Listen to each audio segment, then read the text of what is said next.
নমস্কার। হঠাৎ বড়লোক হওয়া সম্ভব, কিন্তু বুদ্ধিমান হওয়া সম্ভব নয়। এ বিষয়ে আপনাদের মাঝে আমি কিছু আলোচনা করছি। বড়লোকের সংজ্ঞা কী, এটা আমরা সকলে জানি।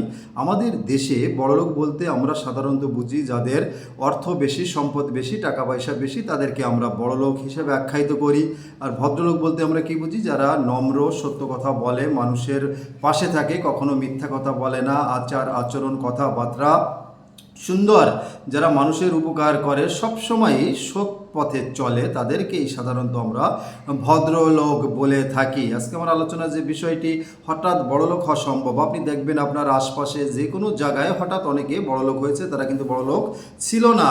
অর্থাৎ দেখা গেছে রাজনীতি করছে, রাজনীতি করে হঠাৎ বড় পোস্ট পেয়েছে, অথবা এমপি হয়েছে, মন্ত্রী হয়েছে। এর আগে কিন্তু তাদের পারিবারিক অবস্থা ভালো ছিল না, কিন্তু এসব হওয়ার পরে তিনি অবৈধভাবে সম্পদ অর্জন করেছেন, অর্থাৎ বড়লোক হয়েছেন। আবার অবৈধ ব্যবসা করে, মাদকদ্রব্যের ব্যবসা সহ বিভিন্ন ব্যবসা করে অনেকে হঠাৎ বড়লোক হয়ে থাকে। অর্থাৎ দুর্নীতি করে, ঘুষ খেয়ে হঠাৎ একটি চাকরি পেয়েছে, গরিব ঘরের ছেলে, কিন্তু দেখবেন যে 2-1 বছরের ভিতর বা 2-4-5 বছরের ভিতর তার অর্থনৈতিক অবস্থা অনেক উন্নত হয়েছে। অর্থাৎ ঘুষ খেয়ে অবৈধ টাকা আয় করে কিন্তু সে বড়লোক হয়েছে। এ ধরনের আমাদের সমাজে অনেকেই আছে। সবাই যে ঘুষ খায়, অবৈধ কাজ করে, অবৈধভাবে ইনকাম করে তা নয়। যারা করে তাদের উদ্দেশ্যে আমি বলছি, তারা কিন্তু হঠাৎ বড়লোক হয়। আর এই হঠাৎ যারা বড়লোক হয়, তাদের কথাবার্তা চলাফেরা আপনি দেখবেন বুদ্ধিমান লোকের চলাফেরা কথাবার্তার চেয়ে অনেক ভিন্ন।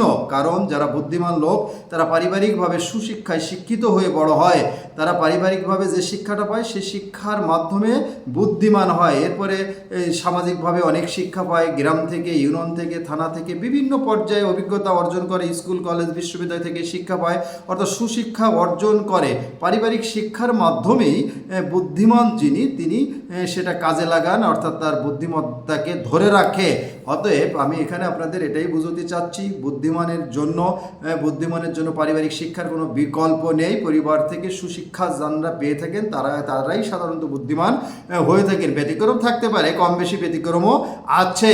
হঠাৎ বড়লোক যারা, তাদের আচার আচরণ আপনারা দেখবেন, আর বুদ্ধিমানের আচার আচরণ দেখবেন। বড়লোকদের আচার আচরণ যারা হঠাৎ হয়, তারা কিন্তু আচার আচরণের জন্য, কথাবার্তার জন্য ধরে রাখতে পারে না। কিন্তু বুদ্ধিমান লোকরা কিন্তু যেমন ছিল তার চেয়ে প্রতিদিন ক্রমাগত উন্নত হয়, অবনত হয়। যারা হঠাৎ বড়লোক হয়, তারা কিন্তু ধরে রাখতে পারে না। যেহেতু হঠাৎ হয়েছে, বৈধভাবে হয়নি, এ কারণে সবাই ভালো থাকবেন। আজকে আমার আলোচনা এখানে শেষ করলাম। নমস্কার।